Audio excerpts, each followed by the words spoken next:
Assalamualaikum warahmatullahi wabarakatuh. Teman-teman, kali ini saya akan menjelaskan pendidikan kesehatan atau PENKES tentang hidrosefalus pada anak. Nah, baik, langsung saja. Teman-teman, apakah kalian tahu apa itu hidrosefalus pada anak? Yaitu hidrosefalus berasal dari kata hidro yang artinya air dan cephalus adalah kepala. Nah, hidrosefalus adalah penumpukan cairan cerebrospinal pada rongga otak atau ventrikel sehingga menyebabkan otak mengalami pembekakan. Nah, normalnya, cairan cerebrospinal ini akan mengalir melalui otak dan sumsum tulang belakang, lalu diserap oleh pembuluh darah. Dalam kondisi tertentu, cairan cerebrospinal dalam otak dapat meningkat karena berbagai hal, di antaranya yang pertama bisa jadi sumbatan di otak atau sumsum tulang belakang. Pembuluh darah tidak mampu menyerap cairan cerebrospinal, otak menghasilkan cairan cerebrospinal yang terlalu banyak sehingga tidak mampu diserap sepenuhnya oleh pembuluh darah. Nah, yang terakhir, hampir semua bagian tubuh anak akan terkena dampak dari cacat lahir, mulai dari gangguan tumbuh kembang hingga penurunan kecerdasan anak. Nah, apa saja sih tanda dan gejala hidrosefalus? Ada tanda dan gejala fisik. Bisa jadi yaitu anak mengalami sakit kepala, terus penglihatan kabur atau tidak normal, mata memandang atau terpaku ke bawah, ukuran lingkar kepala membesar atau yang tidak normal.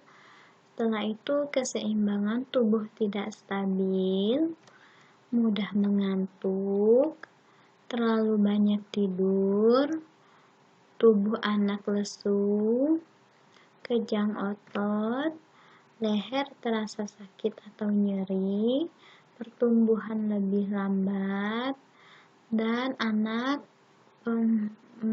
terjadi penurunan nafsu makan, koordinasi tubuh kurang baik, dan inkontinensia urin, kesulitan menahan buang air kecing, serta anak akan mengalami mual dan muntah.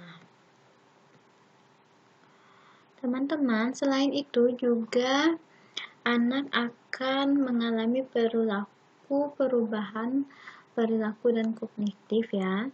Nah, beberapa perubahan perilaku dan kognitif yang terjadi sebagai gejala hidrosefalus pada anak adalah salah satunya yaitu sulit berkonsentrasi, terus anak mudah marah dan rewel, terus terjadi perubahan kepribadian pada anak, dan kemampuan di sekolah menurun, dan mengalami keterlambatan atau masalah dengan kemampuan yang sudah mampu dilakukan sebelumnya, seperti belajar berjalan dan berbicara.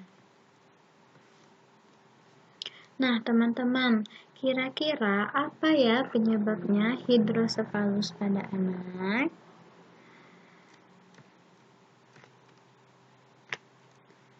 Hidrosefalus disebabkan oleh ketidakseimbangan antara produksi dan penyerapan cairan di dalam otak.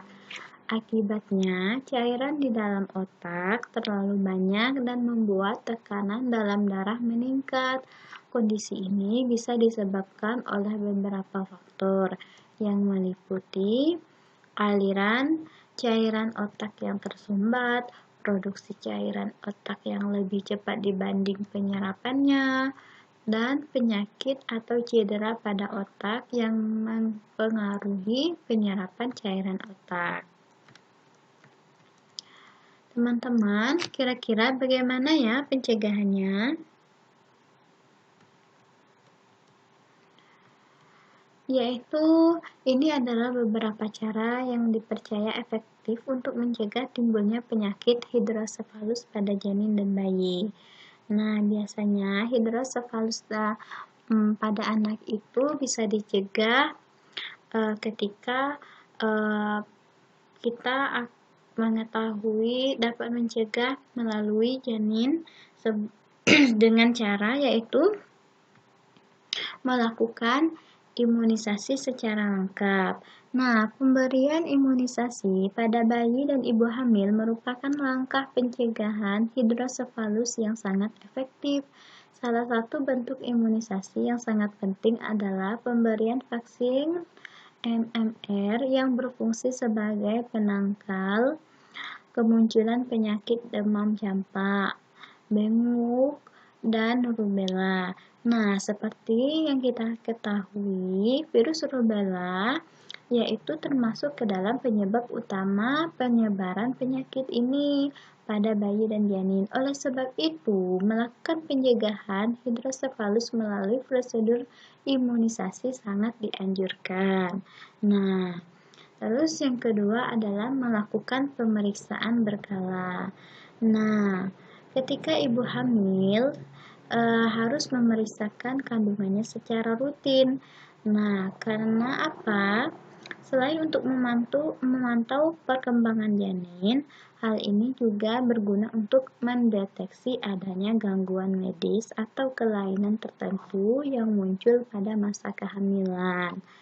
Nah, selanjutnya memastikan asupan gizi yang cukup dan seimbang. Nah, ini akan memastikan ibu hamil selalu berada dalam kondisi prima.